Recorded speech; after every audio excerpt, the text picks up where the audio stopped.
পণ। আমি ভিক্ষে করে ফিরিতেছিলেন গ্রামের পথে পথে। তুমি তখন চলেছিলে তোমার স্বর্ণরথে। অপূর্ব এক স্বপ্ন সম লাগিতেছিল চোখে মম। অপূর্ব এক স্বপ্ন কি বিচিত্র, কি বিচিত্র শোভা তোমার, কি বিচিত্র সাজ।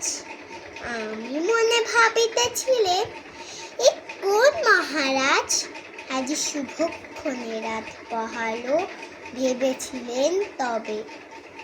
আজ আমারে তারে তারে ফিরতে নাহি হবে। বাহির হতে নাহি হতে কাহার দেখা পেলেন পথে। চলিতে রথ ধন্য ধান্য ছড়াইবে দুই ধারে। মুঠা মুঠা কুড়িয়ে নেব ভারে ভারে। দেখি সহসা রথ থেমে গেল আমার কাছে এসে। আমার মুখপানে চেয়ে নামলে তুমি হেসে। কি বিচিত্র দেখে মুখের প্রসন্নতা জুড়িয়ে গেল সকল ব্যথা।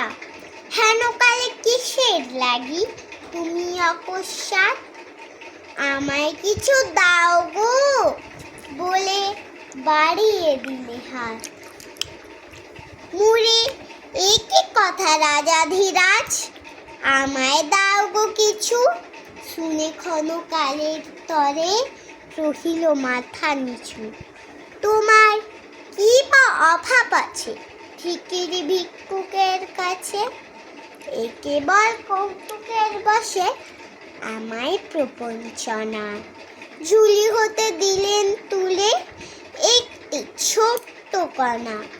যবে ঘরে এসে পাত্রখানি উজাড় করি, এ কি ভিক্ষে মাঝি একটি ছোট সোনার কণা দেখি। দিলেন যা রাজ ভিখিরিরে স্বর্ণ হয়ে এলো ফিরে। তখন কাঁদি চোখের জলে দুটি নয়ন ভরে। তোমায় কেন দিইনি আমার সকল শূন্য করে। নমস্কার।